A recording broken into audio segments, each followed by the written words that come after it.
right. Was she Zoftig as well? All right. I see that mark like challenges. Okay, yeah. I understand. Just put it this way: she was out of my league, but it's worth the challenge. So you get her a nice. I just want to put a camera on your head, Mark, and just watch you all day. It'd be like a squirrel going around town. You was watching her and the Nets. Come on. Which one? I hope you watched no comment. Yeah.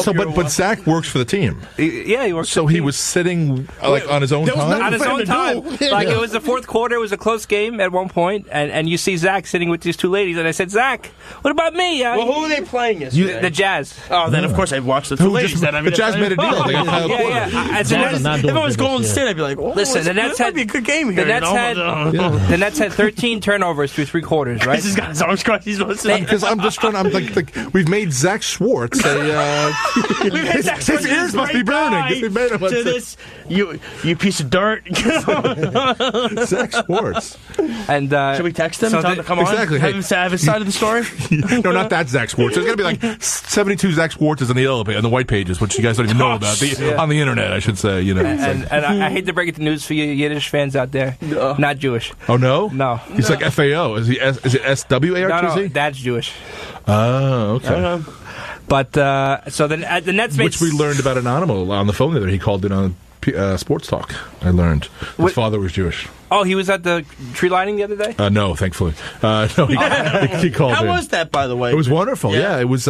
We beat the rain by 2 minutes. We beat the rain in the train because as I closed everything up right behind me, a double-decker diesel coming not stopping real fast on the train blew its horn just to blow its horn, I guess. There were probably like hundreds of people on the platform. So you never saw so many politicians jump as when this horn went. But then the rain started 2 minutes after the thing ended. It was great. Couldn't have been better timing. And also, usually Massapequa High School sends high school kids to help me do the thing.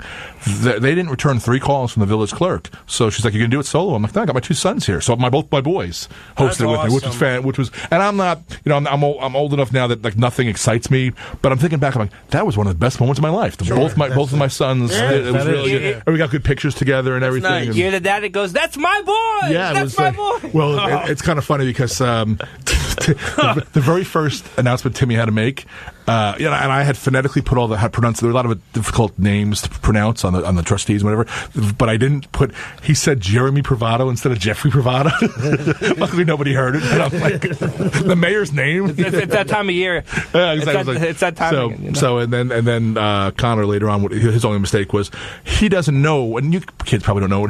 They got those things that when you go up on stage, they call them showmobiles. Yeah, who gives it, the town or the village? This was the town of Oyster Bay. They have showmobiles.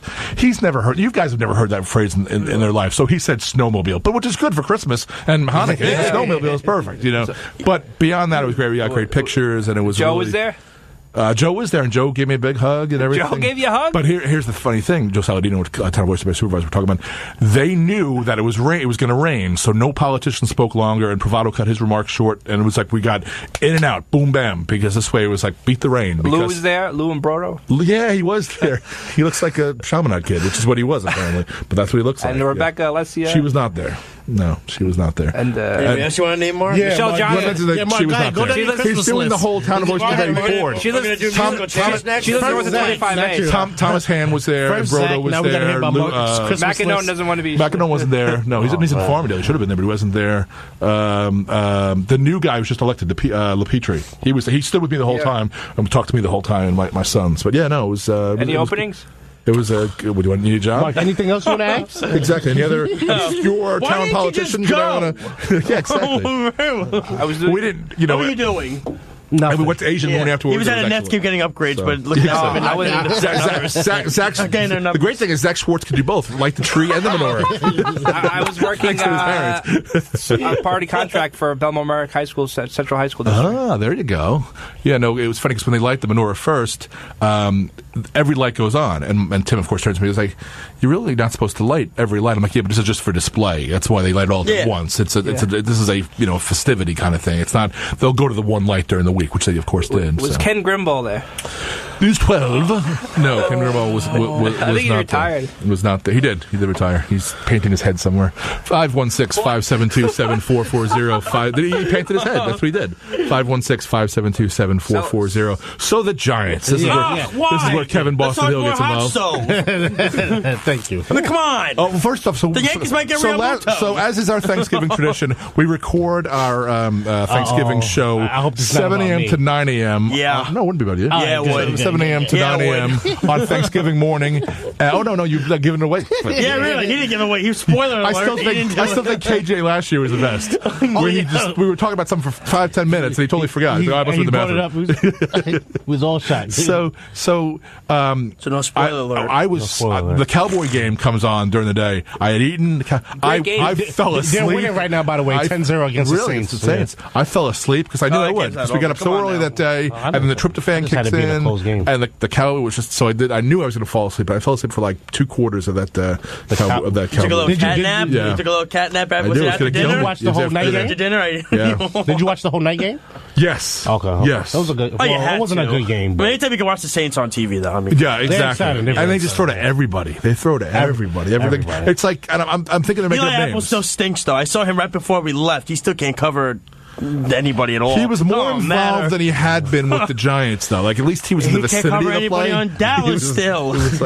well, at least we know now that the Giants season is over, so that's No, I'm still. Does that make you happy, Here's the Tristan? thing: 8-8 to win the 100% NFC East. no. So they still have a chance. The Giants. So if they're winning tonight against the Saints, Why are they not No, at the? you, I thought you're that being last so week. positive.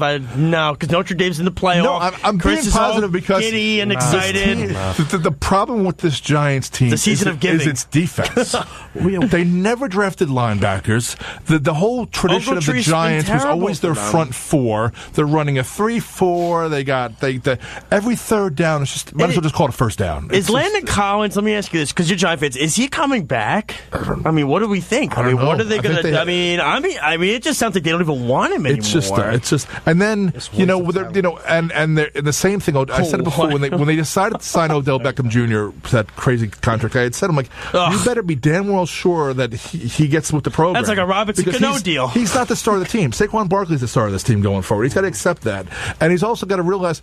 The prima donnas were the worst thing about the Giants. When they got rid of Jeremy Shockey and Tiki Barber, they won Super Bowls. So it's like Justin Tuck was the guy, the most selfless player. That's the kind of guy you win with, not Shockey and Barber and now Odell. But and that they only touched the ball. They had 3 3-and-outs in the second half. So Beckham was never. And then the final one was 3 passes, 3 incompletes. So way to give more time to the Eagles to get a game-winning field goal. Saquon only touched the ball 4 times. Yeah, and they used they gave him a rest by bringing was that Gallman? Is that his Gallman, name? yeah, the guy who's not a from bad guy. He got like Clemson. 5-6 yards per rush. But yeah, it's just that what kind of game plan was that? But also people got to catch the ball and people got to block and the line is so. Nate Solder's just been a. You know why I'm going to be so happy next year, guys? Can I say, if you don't mind me, Josh? no, because I'm going to do breaking news after. Okay. All right. No, breaking news. Breaking news. Sports Talk exclusive. Oh, no, comes first. it's on Cano. Oh, go ahead. Go ahead. Is it that, So the deal is expected to be done by tomorrow morning.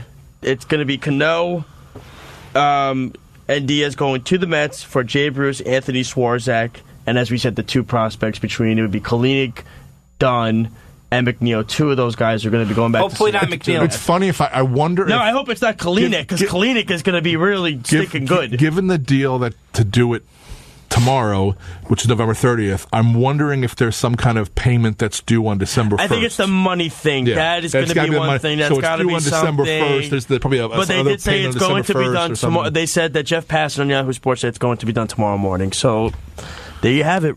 So what number was Cano with the Yankees all those years? 22? 24, I think. 22. No, Okay. did he switch 22? No, he was always 24. He was 24 with the Yankees. Is he wearing 24 with Seattle as well? He's wearing 24 right now? Yeah, with So Seattle, right? 24 is available with the Mets. I mean, they didn't. You can put it on It wasn't there, put worn it for a on. long time because of Willie Mays, but it is available. I mean, I won't say this Ricky much. Henderson. Where's Ricky he Henderson. Where's he gonna bat fourth? We'll go back to the Giants in a He's gonna second, bat fourth, but I right? do He want to could, say this yeah. though. As Mark, going back to what Mark said, right. I know Cano's not the depends final what Frazier piece. does. I know Cano's not the final piece. No. But this is just supposed to be a building block of what the Mets. Why are you saying build the block like we're not going to be pretty No, good no, no, next no. year? I'm not. That's not what I'm saying. I think they're going to be good. I think Van Wagenen has, because you have to remember, he's got all these guys in the front office that are in his ear. Well, who's lead off? So let's just do the Mets lineup close before we get to the Giants. So the Mets lineup would be, who leads off? Rosario. Okay, good. I would say second would have been McNeil, but that goes out the window now. Honestly, you probably can make Cano. No. I wouldn't pay $120 million. It's going to be Conforto. Yeah, it could be Conforto. That's a good one. Should be or 3. Nemo. He's or the Nemo. best hitter. It would be Nemo 2. Yeah. Conforto 3. Could Nemo I be would 1 say Rosario was good to lead off hitter last year. So they'll go Rosario, Nemo, Conforto. He's a 3. Cespedes. Well, when he gets back. If he gets back. Yeah, exactly. But to be honest, right. If he gets back. Deal now? Exactly. Yeah, but they said he's going to be back in June. Everything's on track to be back. As long as the insurance pays for it. We're talking about opening day. Opening day. Okay, so it's Rosario. Look, they're going to have the money. I tell you, a guy you keep an eye out for, A.J. Pollock. A.J. Pollock is a guy I could see. No, center fielder. Oh. I could see the Mets going. Too many outfielders. Yeah, we don't need any more. You know Juan what? Lagares is still there. Oh, stop. We didn't get rid of him. Lagares, Chris, he's going to get hurt within a week. He's going to have a sore thumb again. It's like Jacoby Ellsbury. You're paying the guy. He scratched his body and a sore thumb again. That's what's going to happen with Lagares. Have no money. The Yankee or spend no money. But I'm saying Alonso will be in the lineup. Frazier will probably be there. I think they're still trying to move Frazier because Frazier was a Van I would Wagenen hope they're trying to move right? Frazier. I think. Please. So our lineup is going to be pretty good. I mean, look, I think this is where what's going to happen to catcher? Darno and... no, because I don't think Darno's going to be tendered. I could see them... Now that they got rid of all that salary, I could see Ramos. The Mets have nothing past 2020. Yeah, no one... Yeah, I could see a guy like... Honestly, they could go get Ramos. Let me tell you something. I think Ramos would be a nice piece. That's an opportunity cost, though, of spending money on a catcher when they need one. Yeah, but they need one. They need one so bad. They haven't had one since Paul Duca was there. Ramos is going to make double-digit $1 million. Yeah, but they haven't had a catcher since Paul Duca's been there. How about Buck? It was a good stopover. Stop it. He was there for half a year. I mean, look, but he was the right thing. You get a guy in the last year of the deal. Like look, this is where a guy like Syndergaard. This is where a guy like Syndergaard comes in. If a team like the Colorado Rockies calls, and who knows what names get thrown out? Look, if we're hearing Cano's going to the Mets, craziness can happen anytime. They know Arenado, the Rockies might say, "Hey, we can't afford him." I disagree with you, Josh. Though I think the Mets should go for a stopgap catcher for. That's what they've done every year. No, we've done it every year with stopgap catchers. No, they haven't done that with a stopgap catcher. He's supposed to be the one for the future. He didn't develop. Yeah, he didn't develop it to one. So I have to watch Kevin Plawecki catch. But he's not a stopgap catcher either. So what's the stopgap catcher? You, Martin Maldonado, a guy who's at the end of his career. Maldonado's the kind of guy that they would get. He hit 220. I don't need that anymore. I'm not paying $7 million for that anymore. They have a great pitching staff, so you need to have some kind of... I don't care. Ramos can do that. The Mets have a problem with stolen bases. Yeah. Okay, Ramos is very good defensively. Syndergaard has no move. And also Ramos is good defensively. Mark, how many times do we have to have guys like Eli Marrero, Omir Santos, Kevin Plawecki? Nonsense. I wouldn't all put the time. I wouldn't put Plawecki. Yes, because he didn't turn out to be a good player. Therefore, he's a stopgap. He's considered in the stopgap category. He was a bad player. It's not going to be to the Mets, but do we think this is the year Real Muto gets traded or no? Yeah, I think he could be going to the Yankees personally. No. I could see Gary Sanchez being involved in those talks. 100%. 100%. That's the one thing you can put Sanchez in. Haven said the Mets are in, but I want to know what the Mets going to have anything left. No. I can see the Mets going to the... Don't talk. No, I can see the Mets going to the playoffs. Oh, me too. If they build a house on the foundation of the pitching. I said in October, what did I say? I said the Mets will win a World Series before the Yankees do. Yeah, of course. I'm still sticking to that. I'm still sticking to that. Well, that can't be. The Yankees are a playoff team. That's fine. Kevin knows that. Listen, I might be funny, but I might be funny, but I'm not. Listen, I might be funny. I might be a little nuts. I might be even crazier, but I would tell you something. I have an opinion that, I'm telling you, if you look at if the Mets say they get Cano and they get Diaz, they get a few more pieces. What makes you think? You know what? Let's talk about the Yankees. I like talking about the Yankees more than the Mets because I just know my team is going to get a little bit better eventually. But since you guys are relevant right now, right? Patrick Corbin, they got to hold the welcome carpet to Patrick Corbin. Are you serious? No. But the Yankees he's not worth the welcome wagon. The Yankees still don't have enough. The Yankees still don't have enough. You guys, honestly, Boston was not one step ahead of you guys. I will say, Red Sox re-signed Eovaldi. That's it. I think Red Sox is about would you go near Eovaldi? I don't know about all that. I don't know if they were that far ahead. I think, the difference between Boston and the Yankees right now is basically it's the style of play. It's execution. That's really what it is. On the ball. It's not necessarily being a couple of steps ahead. They're really very close to each other. It's just a matter of execution. The Yankees are an all or nothing team. And that's the way. That's the way they were Yankees built. Yankees are power hitters. The Red Sox are pure hitters. That's the way they were built, and that's the way that they're going to they're going to go because of the analytics of it all, which I just hate. Yeah. So, but this is the thing. Once you get to the postseason, majority of the time you're going to be facing some great pitchers. Majority of the time, once you get to the postseason. That doesn't work. I mean, I know the Yankees field is, so small. That what they're trying to do, they should learn from now. Like this year, it doesn't work. The Red Sox, yes, they hit home